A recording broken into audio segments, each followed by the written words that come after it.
Guys आज के lecture में हम लोग मीन वैल्यू थ्योरम पर बेस्ड ऑब्जेक्टिव टाइप क्वेश्चन करेंगे। इसके साथ ही जो आपका एप्लीकेशन ऑफ डेरिवेटिव है वो समाप्त हो जाएगा।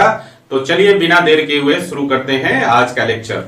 सो गाइस आज के लेक्चर में जो पहला क्वेश्चन है, पहला ऑब्जेक्टिव क्वेश्चन ये है आपका, Rolle's theorem is applicable in the interval, close interval है -1 to 1 फॉर द फंक्शन। आपको यहां पर एग्जामिन करना है, यहां पर 4 फंक्शन दिए हुए हैं। तो रॉल्स थ्योरम को एग्जामिन करना है कि इन चारों फंक्शन में से किस फंक्शन के लिए एप्लीकेबल है। ठीक है, तो यहां देखिए, यहां पर क्वेश्चन हम लोग दिए हुए ऑप्शन से बनाना शुरू करेंगे, है ना। 1 by 1 करके चारों ऑप्शन को चेक करेंगे किस ऑप्शन के लिए रॉल्स थ्योरम आपका एप्लीकेबल है ना। तो देखिए यहां पर इसका सॉल्यूशन करते हैं बच्चा, ध्यान दीजिए। पहला ऑप्शन है, इसमें जो फंक्शन गिवन है आपका f(x) is equal to x और यहां पर x बिलोंग करता है क्लोज इंटरवल -1 to 1, है ना। देखिए रॉल्स थ्योरम को एग्जामिन करने के लिए आप जानते हैं कि रॉल्स थ्योरम में 3 कंडीशंस होते हैं, जो मोस्ट इंपोर्टेंट कंडीशन है रॉल्स थ्योरम का। पहला, जो गिवन क्लोज इंटरवल है उसमें फंक्शन आपका कंटिन्यूअस होना चाहिए, है ना। दूसरा, इसी ओपन इंटरवल में फंक्शन क्या होना चाहिए, डिफरेंशिएबल होना चाहिए। क्लियर है। और तीसरा, ये जो बाउंड्री पॉइंट्स है इंटरवल के, इस पर फंक्शनल वैल्यू बराबर होने चाहिए, है ना। अगर ये 3 कंडीशन सेटिस्फाई होगा तो हम रॉल्स थ्योरम में आगे बढ़ेंगे, अदरवाइज हम लोग वहीं पर एग्जामिन कर लेंगे कि रॉल्स थ्योरम इस फंक्शन के लिए एप्लीकेबल है या नहीं है ना। यही सेम काम हम बाकी के तीनों फंक्शन के लिए भी करने वाले हैं। क्लियर है बच्चा। तो यहाँ पे हम लोग ज्यादातर मौखिक रूप से करेंगे, चूंकि ऑब्जेक्टिव क्वेश्चन कर रहे हैं तो यहाँ ज्यादा लिखने की जरूरत नहीं है, ज्यादा समझने की जरूरत है। ठीक है, चलिए अब आपके पास फंक्शन जो है f(x) is equal to x है और इसकी नेचर आप जानते हैं, इसको हम लोग आइडेंटिटी फंक्शन बोलते हैं, है ना। और ये पॉलिनोमियल फंक्शन के कैटेगरी में आता है ना। तो पॉलिनोमियल फंक्शन है तो आपका क्या होगा, पॉलिनोमियल फंक्शन है तो कंटिन्यूअस भी होगा, पॉलिनोमियल फंक्शन है तो डिफरेंशिएबल भी होगा, है ना, डिफरेंशिएबल भी होगा। और पॉलिनोमियल फंक्शन है तो ये आपका दोनों हो गया, कंटिन्यूअस एंड डिफरेंशिएबल। अब हमें तीसरे कंडीशन की जांच करनी है और तीसरा कंडीशन है कि बाउंड्री पॉइंट्स पर फंक्शनल वैल्यू बराबर होने चाहिए। तो देखिए दोस्त, f1 का वैल्यू क्या हो जाएगा, f-1 का वैल्यू क्या होगा बच्चा, x के जगह -1 रखेंगे तो f-1 का वैल्यू -1 हो जाएगा और f के जगह x के जगह 1 रखेंगे तो f1 का वैल्यू आपका 1 हो जाएगा। तो यहां से आप क्या देख रहे हैं कि f(-1) not equal to f1, है ना। तो आपने क्या देखा, रॉल्स थ्योरम का जो थर्ड कंडीशन है, बाउंड्री पॉइंट पर फंक्शनल वैल्यू बराबर नहीं है। इसका मतलब है कि ऑप्शन ए के लिए जो है रॉल्स थ्योरम एप्लीकेबल नहीं होगा। क्लियर है ना। तो यहां पर लिख सकते हैं, दस रॉल्स थ्योरम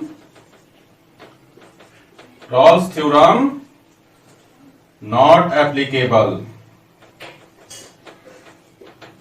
क्लियर है। तो पहला आंसर आपका गलत हो गया, Rolle's theorem f(x) is equal to x के लिए एप्लीकेबल नहीं है। इसी प्रकार से बाकी को भी हम चेक करेंगे।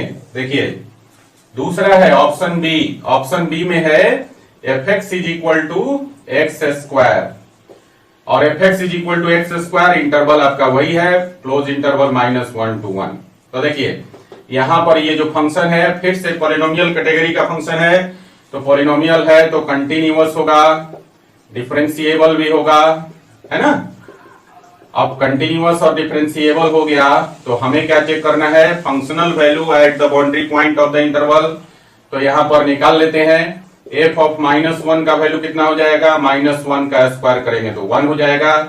और यहां पर देखिए f1 का वैल्यू कितना होगा, तो 1 का स्क्वायर कीजिए तो 1 हो जाएगा। तो यहां से आप देख रहे हैं f(-1) is equal to f1। यहां पर ये जो तीनों आपका कंडीशन था रॉल्स थ्योरम का, ये तीनों सेटिस्फाई हो गया बच्चा। तो मैंने कहा था कि जब तीनों कंडीशन सेटिस्फाई हो जाए तो हमें रॉल्स थ्योरम में आगे बढ़ना है, मतलब ओपन इंटरवल -1 से 1 के बीच में एक नंबर निकालना है जिस पर फंक्शन का डेरिवेटिव 0 होता है ना। तो चलिए उसकी तरफ बढ़ते हैं। नाउ यहां पर ध्यान दीजिए, नाउ हम सबसे पहले f' का वैल्यू निकाल लेते हैं और f' का वैल्यू कितना हो जाएगा, 2x, है ना। एंड and according to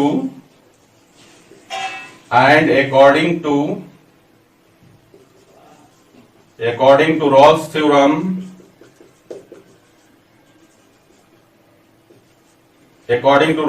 क्या हो जाएगा, f dash c is equal to 0 और f डैश c कैसे निकलेगा, f डैश x में x की जगह c रख दीजिए तो ये हो गया 2c इज इक्वल टू 0 और यहां से c का वैल्यू क्या मिलेगा बच्चा, 0 है ना।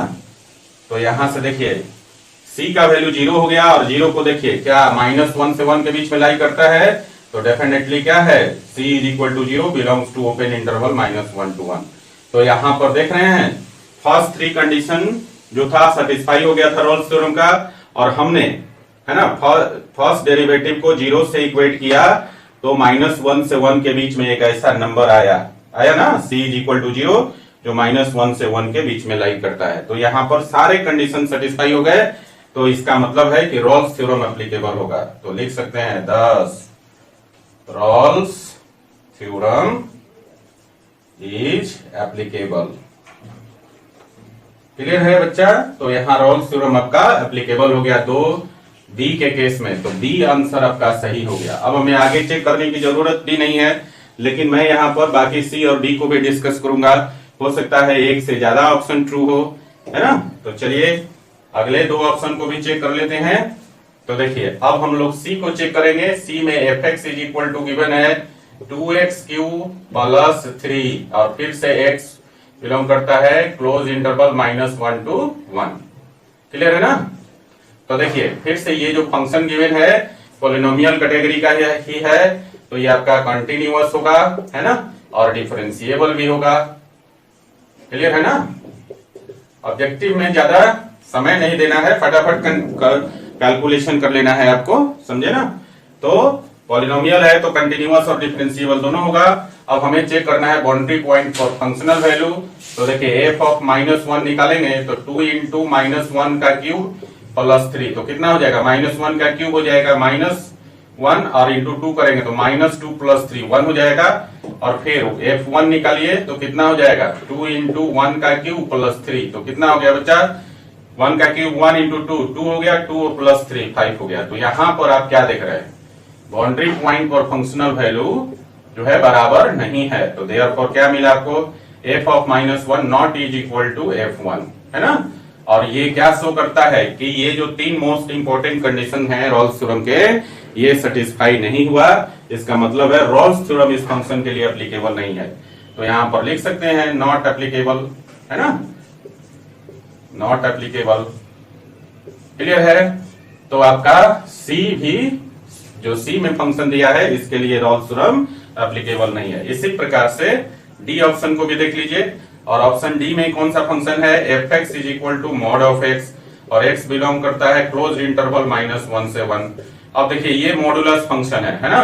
इसके बारे में हम क्या जानते हैं, इसके बारे में हम जानते हैं कि ये कंटिन्यूअस फंक्शन है ना।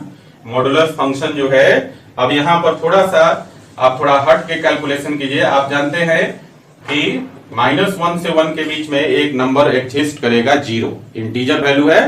तो 0 पर हम लोग चेक करें, है ना, तो देखिए 0 पर ये जो मॉडुलस फंक्शन है वो कंटिन्यूअस होता है ना। तो 0 पर कंटिन्यूअस है और बाकी जो इसके 2 आर्म्स होते हैं वो कंटिन्यूअस ही होते हैं, है ना। तो मॉडुलस फंक्शन इस पूरे क्लोज इंटरवल में कंटिन्यूअस होगा। बट यहां पर x इज इक्वल टू 0 पर, है ना, at x is equal to 0 पर ये जो है फंक्शन डिफरेंशिएबल नहीं होता है। इसे हम ऑलरेडी करके देख चुके हैं कंटिन्यूटी डिफरेंशिएबिलिटी में, है ना। क्लियर है बच्चा। तो यहीं पर आपका जो है आपने क्या देखा कि modulus function x is equal to 0 पर कंटिन्यूअस है और throughout the interval -1 to 1 में कंटिन्यूअस है। But x is equal to 0 पर डिफरेंशिएबल नहीं है।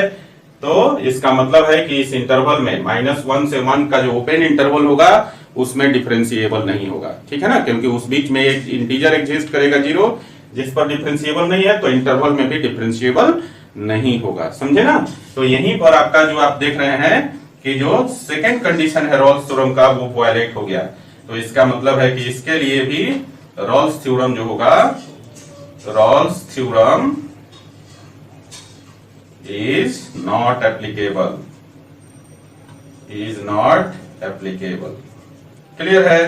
तो इस प्रकार से ये क्वेश्चन नंबर 1 आपका बन गया।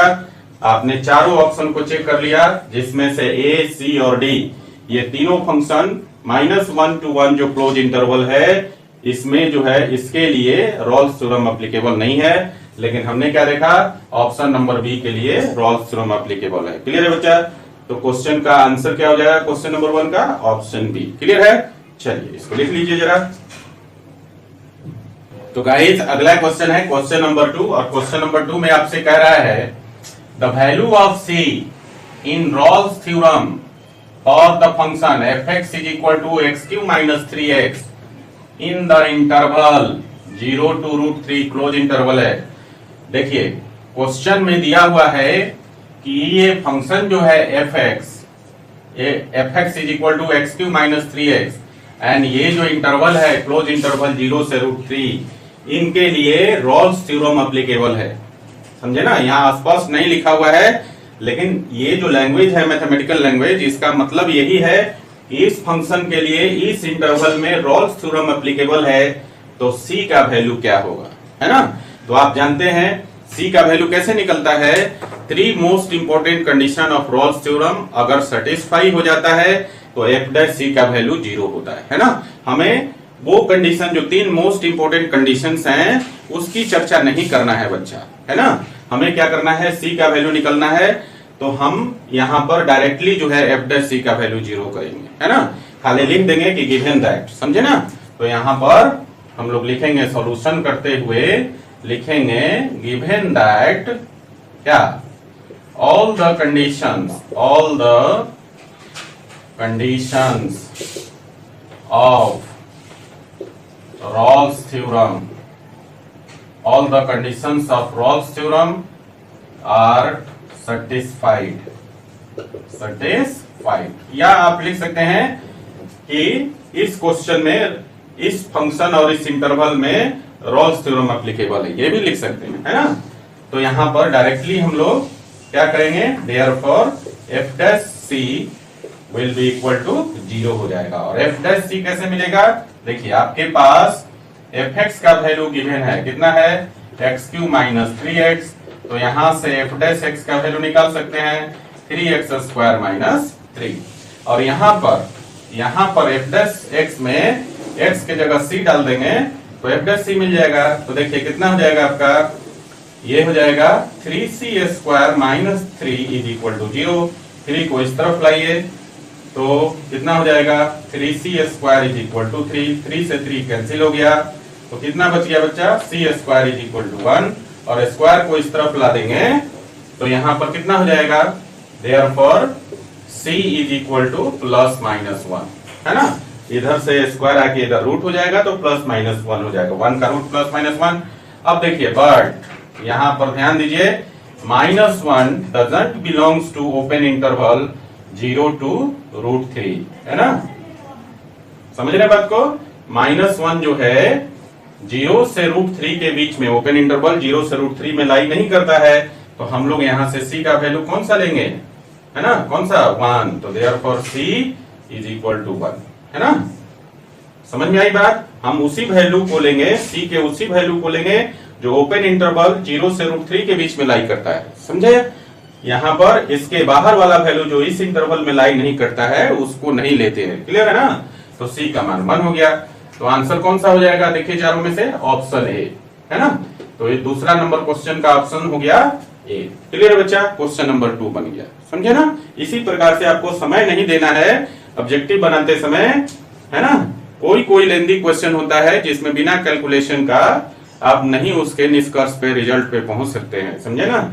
लेकिन बहुत सारे क्वेश्चन जो ऑब्जेक्टिव होते हैं उसमें कहीं ना कहीं थोड़ा बहुत क्लू होता है, बस उसको पकड़ना है।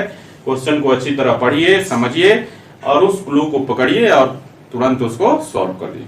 क्लियर है? चलिए क्वेश्चन नंबर 2 उतारिए जरा। तो गाइज अगला क्वेश्चन है क्वेश्चन नंबर 3, और क्वेश्चन नंबर 3 में क्या कर रहा है बच्चा, if f(x) is equal to e⁻x into sine x। ये आपके पास एक फंक्शन है, x बिलोंग करता है क्लोज इंटरवल 0 से पाई के बीच में, then c in Rolle's theorem is, समझे? फिर से यहाँ पर कह रहा है कि ये जो फंक्शन है एफ एक्स, इसके लिए इस इंटरवल में 0 से पाई क्लोज इंटरवल में, है ना, रॉल्स थ्योरम एप्लीकेबल है, तो सी का वैल्यू क्या होगा। तो देखिए सॉल्यूशन करने के लिए क्या करोगे, अभी मैंने बताया जस्ट पीछे वाला क्वेश्चन में कि क्वेश्चन अगर इस प्रकार से दिया हो तो पूरा कैलकुलेशन की जरूरत नहीं है ना। तो देखिए यहां पर आपके पास एफ एक्स का मान दिया हुआ है, क्या है, e to the power x into sine x, है ना। यहां से सबसे पहले एफ डैश एक्स निकाल लीजिए ताकि बाद में निकालने का झंझट ही समाप्त हो जाए। तो देखिए एफ डैश एक्स का वैल्यू क्या हो जाएगा, यहाँ पर दो फंक्शन है, प्रोडक्ट रूल लगा दीजिए, तो ये हो जाएगा आपका e to the power x into sine x और प्लस हो जाएगा e to the power x into cos x. यहां से हम लोग e to the power x को कॉमन ले लेंगे तो ये हो जाएगा sine x plus cos x. Clear है बच्चा, ये आपका एफ डैश एक्स का वैल्यू हो गया, समझ में आया। चलिए चूंकि यहां पर क्या है, रॉल्स थ्योरम एप्लीकेबल है, तो लिखेंगे since Rolle's theorem is applicable for the function f x के लिए रॉल्स थ्योरम एप्लीकेबल है इन इंटरवल क्या 0 टू पाई, है ना, ऐसे लिख दीजिए इन इंटरवल 0 टू पाई। यहां पर क्वेश्चन में दिया हुआ है तो हमने इसको लिखा since Rolle's theorem is applicable for the function f x in interval 0 to pi, तो देयरफॉर क्या हो जाएगा, f dash c will be equal to 0। और एफ डैश सी कैसे मिलेगा, यहां पर जो एफ डैश एक्स निकला है इसमें एक्स के जगह सी डाल दीजिए, तो कितना हो जाएगा बच्चा, e to the power c, इधर लिखते हैं, देखिए ये हो जाएगा e to the power c into sine c plus cos c, जहां जहां एक्स है वहां वहां सी डाल देंगे और इक्वल टू 0। तो देखिए यहां पर ये देखिए ये जो दो फैक्टर आया आपका e to the power c और into sine c plus cos c, दो फैक्टर है।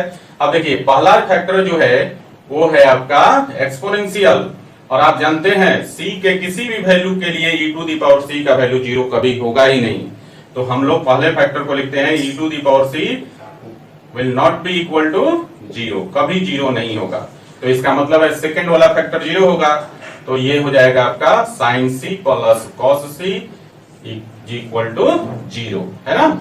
और यहां से कॉस सी को इस तरफ लाइए तो लिख सकते हैं sine c is equal to minus cos c, और फिर कॉस सी को इस तरफ लाइए, डिवीजन में आएगा तो ये हो जाएगा sine c by cos c is equal to -1, और sine theta by cos theta कितना होता है, tan थीटा, तो ये हो गया tan c is equal to -1, और tan में वैल्यू -1 किसका होता है बच्चा, कितना, 3π/4, 135 डिग्री का मान जो है tan में -1 के बराबर होता है। सो गाइस यहाँ से c का वैल्यू कितना हो जाएगा, 3π/4, दैट मीन्स c का वैल्यू 135 डिग्री होगा। क्लियर है, तो सी का मान निकल गया और क्वेश्चन आपका बन गया, क्वेश्चन नंबर 3। अब देखिए इसमें चारों में कौन सा ऑप्शन सही है, ऑप्शन डी, है ना, सी का वैल्यू कितना हो गया, 3π/4। क्लियर है, तो ये क्वेश्चन बन गया, इसको लिख लीजिए, लिखिए। तो गाइस अगला क्वेश्चन है क्वेश्चन नंबर 4, और ये भी क्वेश्चन जो है आपका रॉल्स थ्योरम से ही है। देखिए इस क्वेश्चन में क्या कर रहा है, Rolle's theorem is applicable in case of the function f(x) is equal to a to the power sin x where a is greater than 0 in, कह रहा है कि रॉल्स थ्योरम इस फंक्शन के लिए एप्लीकेबल है, तो किस इंटरवल में एप्लीकेबल होगा ये आपको बताना है। यहां पर c का वैल्यू नहीं निकालना है, इसमें आपको इंटरवल निकालना है जिसके लिए रॉल्स थ्योरम एप्लीकेबल है, समझ रहे हैं। तो देखिए आपके पास जो फंक्शन जो दिया हुआ है वो दिया हुआ है f(x) is equal to a to the power sin x, है ना, ये फंक्शन है, यहाँ पर a का वैल्यू ग्रेटर देन 0 है। अब इसका डिफरेंशिएशन कर लीजिए, तो f डैश x का वैल्यू कितना हो जाएगा, a to the power x, पढ़े है ना, a to the power x का डेरिवेटिव होता है a to the power x log a होता है, तो उसी प्रकार से इसका डेरिवेटिव हो जाएगा a to the power sin x into log a, और फिर sin x को डिफरेंशिएट करेंगे x के रिस्पेक्ट में, तो ये हो जाएगा cos x, ये आपका डेरिवेटिव हो गया, है ना। और चूंकि दिया हुआ है रॉल्स थ्योरम इज एप्लीकेबल, तो यहां लिख दीजिएगा since Rolle's theorem is applicable, Rolle's theorem applicable है तो क्या हो जाएगा, f डैश c का वैल्यू आपका हो जाएगा 0, एफ डैश सी कैसे निकलेगा, एफ डैश एक्स में एक्स की जगह सी डाल दीजिए, तो कितना हो गया बच्चा, देखिए ये हो गया a to the power sine c into log a और into cos c is equal to 0, है ना। अब यहां देखिए, ध्यान दीजिए, यहां पर ये आपका 3 फैक्टर हो गया ना, यहां पर ए टू दी पावर साइन सी, दूसरा फैक्टर हो गया लॉग ए और तीसरा फैक्टर हो गया कॉस सी, हो गया। अब ध्यान देने की बात है कि जो पहला फैक्टर है ए टू दी पावर साइन सी, ये एक्सपोनेंशियल फंक्शन है और इसका मान जो है ना, सी के किसी भी वैल्यू के लिए ए टू दी पावर साइन सी का मान कभी 0 होगा ही नहीं, तो पहला फैक्टर तो 0 नहीं होगा। दूसरा फैक्टर लॉग ए है ना, ए का वैल्यू हमें पता नहीं है, सिर्फ इतना मालूम है कि ए का वैल्यू 0 से बड़ा है ना। तो यहां पर लॉग ए भी आपका 0 के बराबर नहीं होगा। ये सिर्फ एक ही कंडीशन में हो सकता है, जब ए का मान कितना हो जाए, ए का मान 1 हो जाए, है ना, ए का मान हो जाए, log 1 का वैल्यू 0 होता है, समझ रहे हैं। और यहां पर हो सकता है ये, है ना। तो फिलहाल हम लोगों को यहां पर कोई फिक्स वैल्यू नहीं दिया हुआ है log a क्या, इसलिए हम यहां पर लिखेंगे कि log a never equal to 0, ठीक है। चलिए, अगर कोई आपसे पूछता है कि ये 0 हो भी सकता है तो आप बताइएगा हाँ बिल्कुल हो सकता है, जब a का वैल्यू 1 हो जाएगा, है ना। log 1 का वैल्यू कितना होता है, 0, समझे। चलिए, तीसरा, जब पहला 0 नहीं है, दूसरा 0 नहीं है, तो डेफिनेटली जो तीसरा फैक्टर है cos c is equal to 0 होगा। और आपको मालूम है कि cos में वैल्यू कब 0 होता है, जब एंगल का मान π/2 हो, तो देयरफॉर c का वैल्यू कितना हो जाएगा, π/2। बात समझ में आया, cos c इक्वल टू 0 हो गया, तो c का वैल्यू π/2 हो गया। अब देखिए यहां पर जो सेकंड फैक्टर की मैं बात कर रहा था कि यहां पर log a not equal to 0 हम इसलिए लिख दिया क्योंकि यहां से हमें c का वैल्यू नहीं मिल रहा है, हमें चाहिए था, है ना, c का वैल्यू, है ना।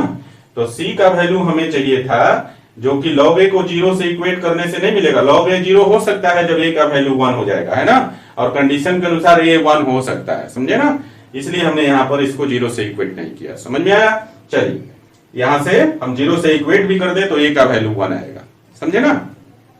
चलिए, अब हम आते हैं तीसरे फैक्टर पर। तो तीसरा फैक्टर cos c का वैल्यू 0 हो गया, और cos c का वैल्यू 0 तभी होगा जब c का वैल्यू π/2 होगा। तो आप क्या देख रहे हैं, क्या देख रहे हैं, रॉल्स थ्योरम एप्लीकेबल होगा किस इंटरवल में, किसी भी इंटरवल में, एनी इंटरवल नहीं।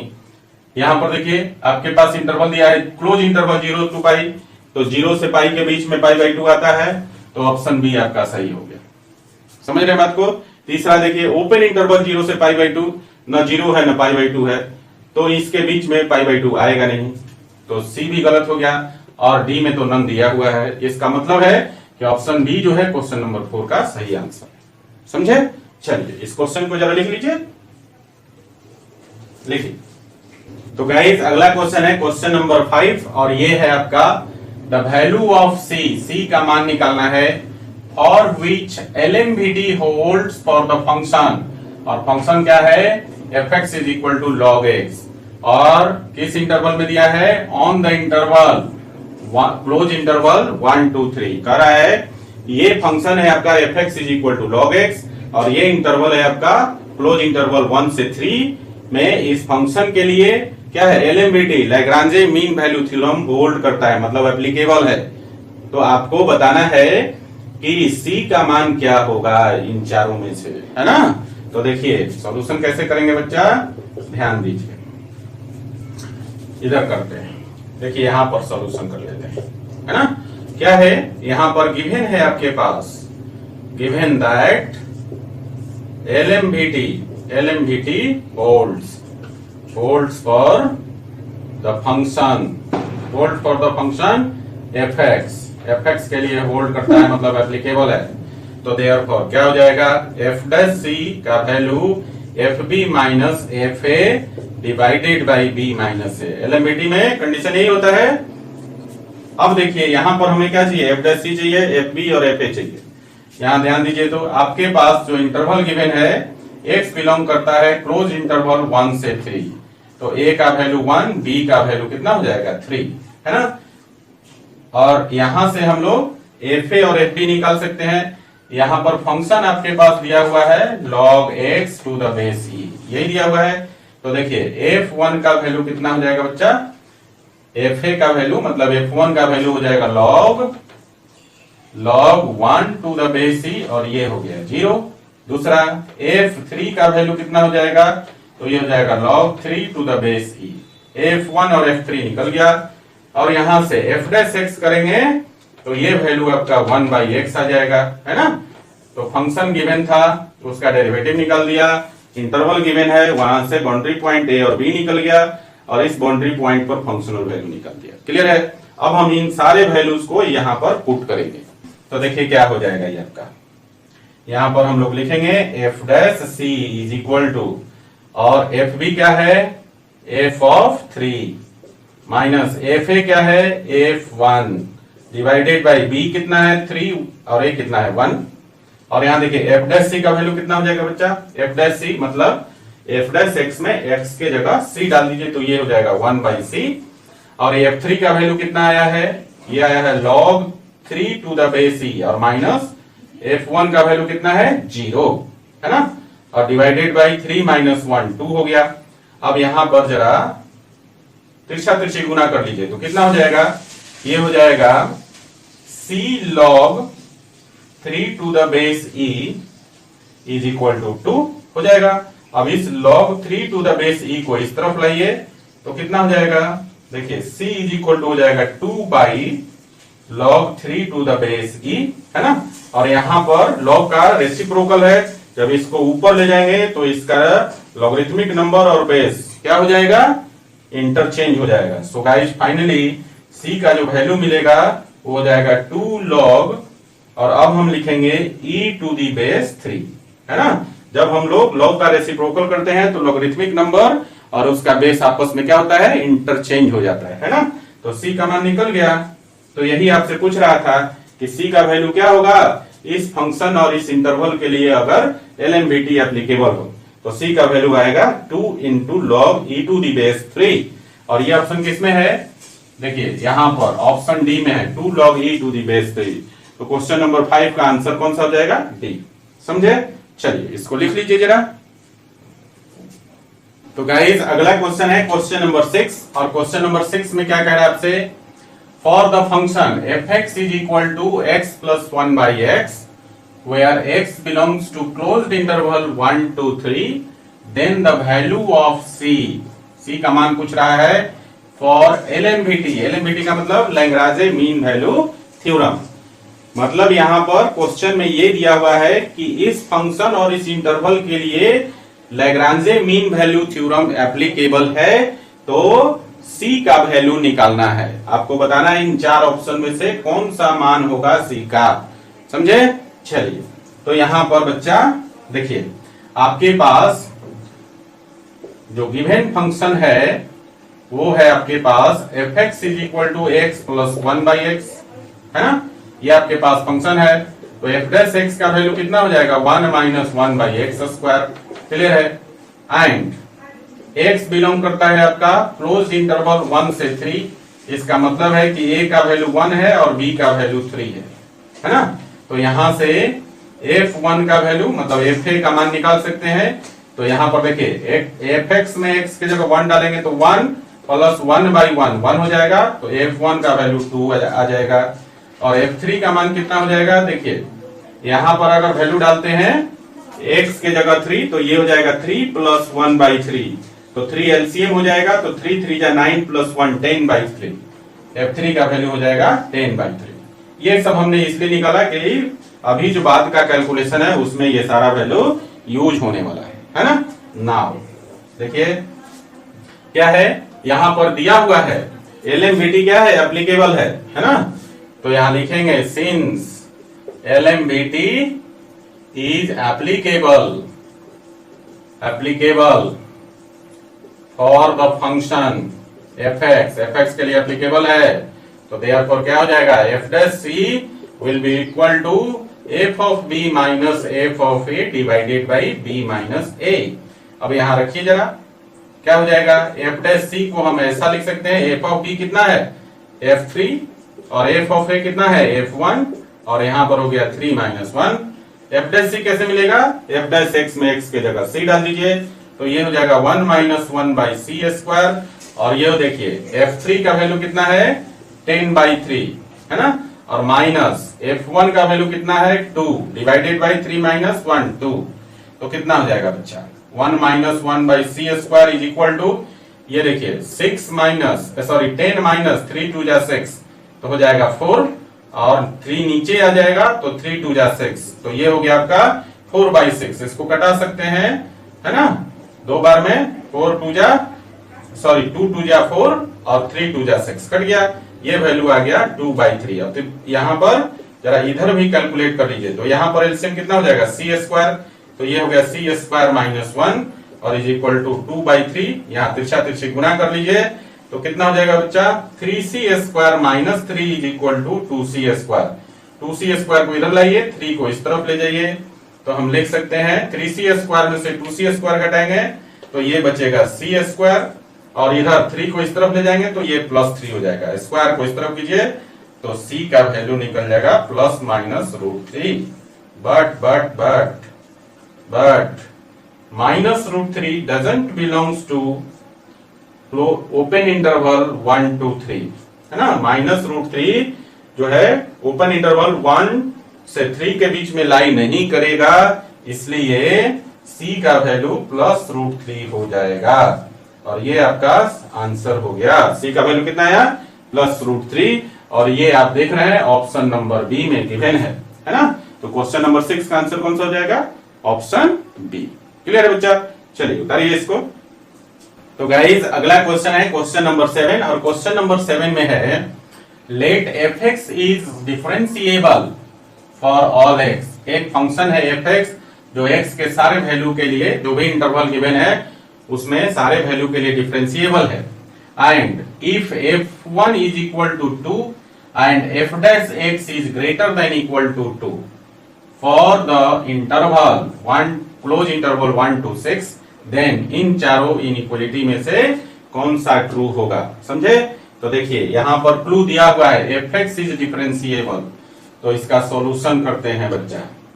सबसे पहले तो आपके पास जो गिवन है x बिलोंग करता है उस क्लोज इंटरवल 1 से 6 में, तो यहां पर देखिए a का वैल्यू 1 हो जाएगा और b का वैल्यू आपका 6 हो जाएगा, है ना। तो यहां पर जो गिवन है f1 का वैल्यू दिया हुआ है 2, है ना, हम लोग क्या करेंगे f6 का वैल्यू नहीं मालूम है हमें, है ना, और f6 के लिए यहां पर इनइक्वालिटीज लगाया हुआ है, तो f6 का वैल्यू निकालना है। बात समझ में आ रही है।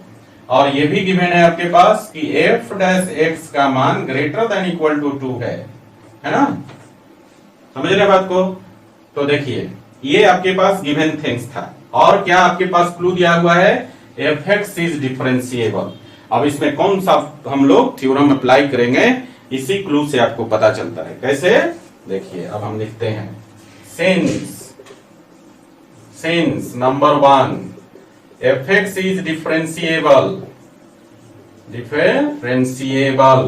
है ना, fx डिफरेंशिएबल है, तो आपको मालूम है मैंने एक रिलेशन पढ़ाया था कंटिन्यूटी डिफरेंशियबिलिटी में, अगर कोई फंक्शन डिफरेंशिएबल है तो जरूरी है वो कंटिन्यूअस भी होगा। तो यहां पर क्लू यही था आपका fx is differentiable for all x, then क्या हो जाएगा सेकंड कंडीशन भी फॉलो करेगा, fx विल बी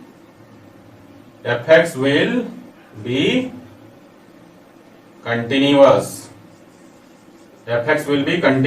ऑल्सो, है ना।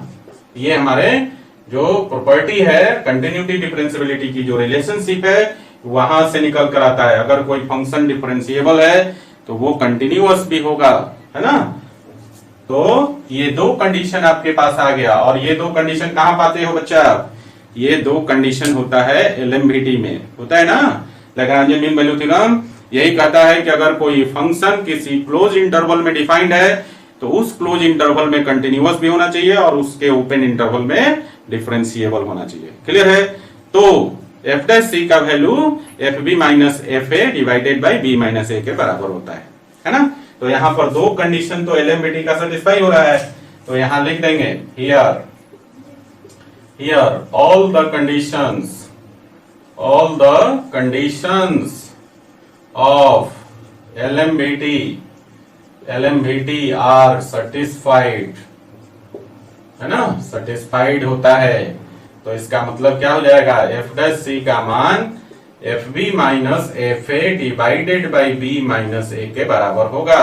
एफ डैश सी कैसे निकलेगा बच्चा, एफ डैश एक्स का वैल्यू ग्रेटर देन 2 है, तो यहां से x के जगह c रख देंगे, तो एफ डैश सी का मान भी ग्रेटर देन इक्वल टू 2 हो जाएगा। तो एफ डैश सी का वैल्यू कितना हो गया, ग्रेटर देन इक्वल टू 2। पहले तो हम थोड़ा सा इसको एक स्टेप और बढ़ाते हैं। एफ डैश सी का मान, अब यहां देखिए एफ बी का मतलब है f6, है ना, f6 जो है ये आपका fb है, f1 जो है ये आपका fa है ना। तो देखिए, तो f6 हो गया fb का मतलब, और माइनस fa का मतलब f1, और f1 का वैल्यू कितना है 2, और divided by b minus a, तो 6 माइनस 1। क्लियर है। अब जरा देखिए, अब इसको हम लोग ऐसा भी लिख सकते हैं, f6 माइनस 2 डिवाइडेड बाई 5, और ये वैल्यू कितना है, एफ डैश सी का value greater than equal to 2 है, और यहां पर एफ डैश सी का वैल्यू कितना है, f6 माइनस 2 डिवाइडेड बाई 5, तो ये वैल्यू कितना हो जाएगा, ग्रेटर देन इक्वल टू 2 के बराबर हो जाएगा। 5 को इधर लाइए, तो क्या हो जाएगा बच्चा, f of 6 minus 2 is greater than equal to 10 हो जाएगा, और 10 को आप इस तरफ लाएं, है ना। सॉरी, यहां पर जो है आपका, आप देखेंगे ये जो क्वेश्चन में थोड़ा सा मिस्टेक हो गया है, f1 का वैल्यू माइनस 2 दिया हुआ है बच्चा, है ना, तो यहां भी f1 का वैल्यू माइनस 2 रख दीजिए। समझ में आया। तो ये आपका यहां पर माइनस 2 हो जाएगा, तो माइनस माइनस प्लस 2 हो गया, समझे। अब यहां से आप 5 को इस तरफ ले जाएंगे तो 10 हो जाएगा। तो आप लिख सकते हैं f of 6 plus 2 is greater than equal to 10, और 2 को इस तरफ ले जाएंगे तो क्या हो जाएगा, देखिए f ऑफ 6 और 2 इधर जाके क्या हो जाएगा, घटेगा, तो 10 में से 2 घटाएंगे तो कितना हो जाएगा, greater than equal to 8। Clear है बच्चा। तो f ऑफ 6 का मान कितना हो गया, ग्रेटर देन इक्वल टू 8। अब ये जो इनइक्वलिटी है, देखिए इन चारों में से किसके बराबर है, तो आपको पहला ही इनइक्वलिटी दिख रहा है, f of 6 is greater than equal to 8। Clear है ना। यहाँ थोड़ा सा मिस्टेक हो गया था, है ना। चलिए इसको सुधार लीजिएगा मिस्टेक को भी, और क्वेश्चन को लिख लीजिए, समझे। लिखिए। तो गाइस अगला क्वेश्चन है क्वेश्चन नंबर 8, और क्वेश्चन नंबर 8 में है दिया हुआ, लेट f(x) and gx are differentiable functions for x belongs to closed interval 0 to 1, है ना। यहाँ पर दो फंक्शन है f(x) and gx, और ये क्लोज इंटरवल 0 to 1 में डिफरेंशिएबल है, और इस प्रकार से डिफरेंशिएबल है सच दैट f0 का वैल्यू 2 है, g0 का वैल्यू 0 है, f1 का वैल्यू 6 है ना।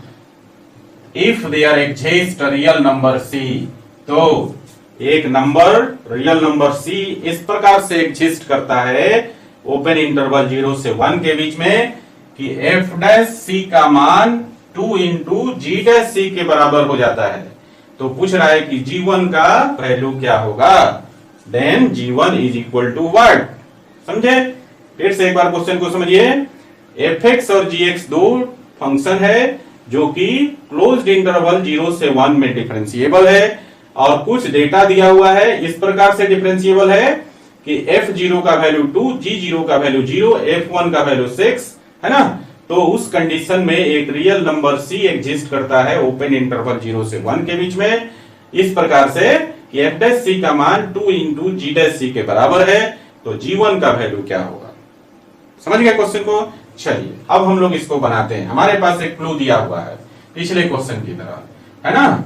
यहाँ पर f(x) and gx दोनों डिफरेंशिएबल है इस इंटरवल में, है ना। तो हम यहाँ पर सॉल्यूशन करते हैं और लिखते हैं गिवन दैट, ध्यान दीजिएगा, given that number 1 f(x) and gx are differentiable, differentiable है। तो इसका क्या मतलब है बच्चा, हमें मालूम है कि फंक्शन डिफरेंशिएबल हो, है ना, किसी पॉइंट पर या किसी पर्टिकुलर रीजन में, तो वो फंक्शन क्या होगा, कंटिन्यूअस भी होगा, है ना। तो इसका मतलब है f(x) और gx दोनों डिफरेंशिएबल है, तो f(x) और gx दोनों कंटिन्यूअस होगा उस रीजन में, है ना। तो दूसरा कंडीशन क्या हो जाएगा, f(x) and gx, fx and gx will be continuous। समझ में आई बात? तो fx और gx क्या हो गया? डिफरेंशिएबल तो गिवन था और कंटिन्यूअस हो गया आपका, है ना? रिलेशन जो होता है कंटिन्यूटी डिफरेंशिएबिलिटी का, उसके आधार पर हम बोल सकते हैं, है ना? और ये दोनों कंडीशन किसका है बच्चा? एलएमबीटी का कंडीशन है ना? तो हम लोग लिख सकते हैं यहां पर here all the conditions of LMVT are satisfied. यहां पर एलएमबीटी का कंडीशंस क्या होता है? सेटिस्फाइड हो जाता है। तो इसका मतलब क्या है ना? सेटिस्फाई हो गया।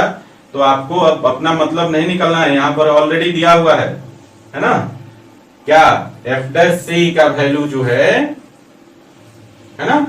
तो यहां लिखिएगा बट वी हैव, हमारे पास दिया हुआ है क्या? F dash c is equal to 2 into g dash c, है ना? तो यहां वैल्यू रख दीजिए। एफ डैश सी क्या होगा? एलएमबीटी के अनुसार एफ डैश सी का वैल्यू कितना हो जाएगा? F of b minus f of a divided by b minus a. और यहां पर 2 इंटू जी डैश सी का वैल्यू हो जाएगा g b minus g a divided by कितना?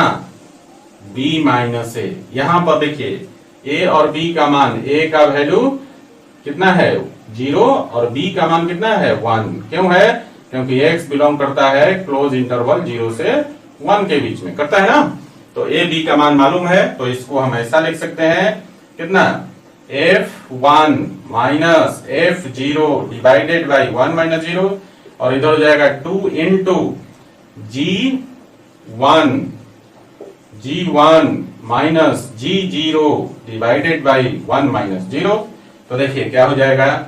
f1 का वैल्यू गिवन है 6 और माइनस f0 का वैल्यू भी गिवन है 2 और डिवाइडेड बाई 1 माइनस 0 1, है ना? और यहाँ कितना हो जाएगा? 2 इंटू g1 का वैल्यू निकालना है आपको, तो ये g1 हो गया, और g0 का वैल्यू गिवन है 0 डिवाइडेड बाई 1, है ना? तो आप इसी को ऐसा लिख सकते हैं 6 माइनस 2 करेंगे तो 4 और is equal to 2 into g1 minus 0 करेंगे तो g1 बाई 1 g1, तो 2 इंटू g1 हो जाएगा। 2 से 4 कट जाएगा 2 टाइम्स, तो गाइस यहाँ पर g1 का वैल्यू कितना मिल गया?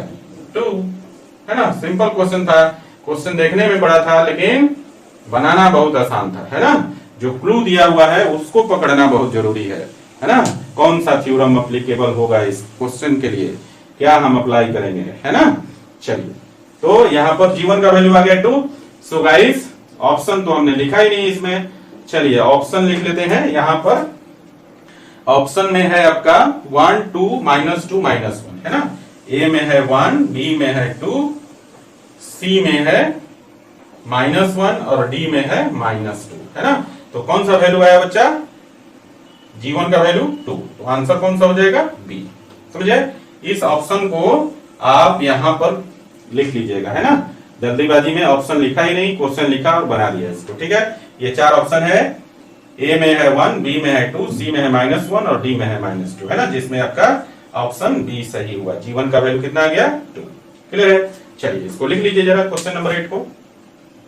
तो गाइस अगला क्वेश्चन है क्वेश्चन नंबर 9, और क्वेश्चन नंबर 9 में कह रहा है Rolle's theorem holds for the function fx is equal to x cube plus bx square plus cx where x belongs to closed interval 1 to 2 at the point 4/3, है ना? आपके पास एक point दिया है 4/3 पर, इस इंटरवल में इस फंक्शन के लिए रॉल्स थ्योरम होल्ड करता है, मतलब एप्लीकेबल है। तो आपसे पूछ रहा है then the value of b and c, b और c का वैल्यू क्या होगा, है ना?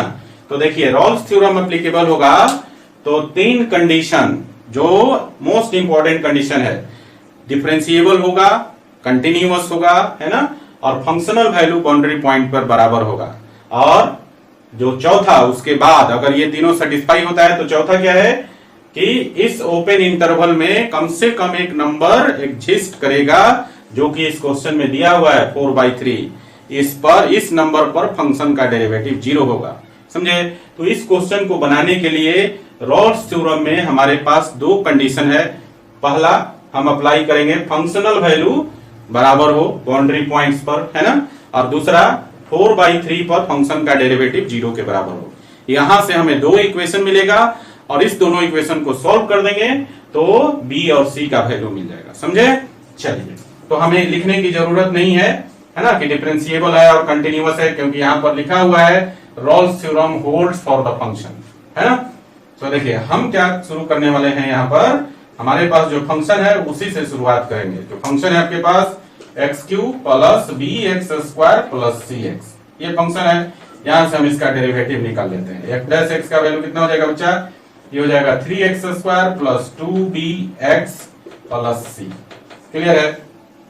यहीं पर हम लोग, चलिए इसको हम बाद में करेंगे, है ना। तो फंक्शन निकल गया, फंक्शन का डेरिवेटिव निकल गया, है ना।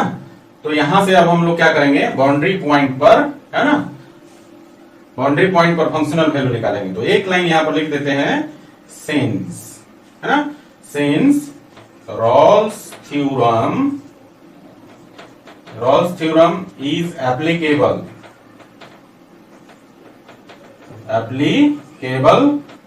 फॉर द फंक्शन fx के लिए एप्लीकेबल है।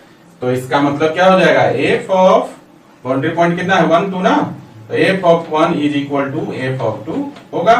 तो देखिए f ऑफ 1 कैसे मिलेगा, f ऑफ 2 कैसे मिलेगा, fx में x के जगह 1 और x के जगह 2 डाल दीजिएगा। तो यहां से ये हो जाएगा आपका, देखिए यहां पर x का वैल्यू 1 डाल दें तो हो जाएगा b प्लस c प्लस 1 हो जाएगा।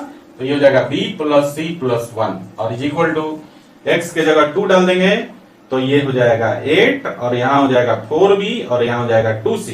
मतलब अरेंज करके लिखें तो ये हो जाएगा 4b plus 2c plus 8। Clear है बच्चा? अब देखिए b को इस तरफ लाएंगे तो 4b में से b घट के हो जाएगा 3b, यहाँ पर c को ले जाएंगे इस तरफ तो 2c में से घट के हो जाएगा, एक से घटाएंगे तो c बचेगा, और 1 को ले जाएंगे तो 8 में से 1 को घटाएंगे तो 7 हो जाएगा। मतलब फाइनली हो जाएगा आपका 3b प्लस c और प्लस 7 इज इक्वल टू 0। एक तरफ तो 0 हो जाएगा, ये आपका इक्वेशन थर्ड हो गया, है ना, ये इक्वेशन थर्ड हो गया। आल्सो क्या हो जाएगा, मैंने कहा था ना कि बाउंड्री पॉइंट पर फंक्शनल वैल्यू बराबर और ये जो गिवन पॉइंट है 4/3 पर फंक्शन का डेरिवेटिव 0 होना चाहिए, है ना। तो चलिए आल्सो क्या हो जाएगा, f' 4/3 will be equal to 0।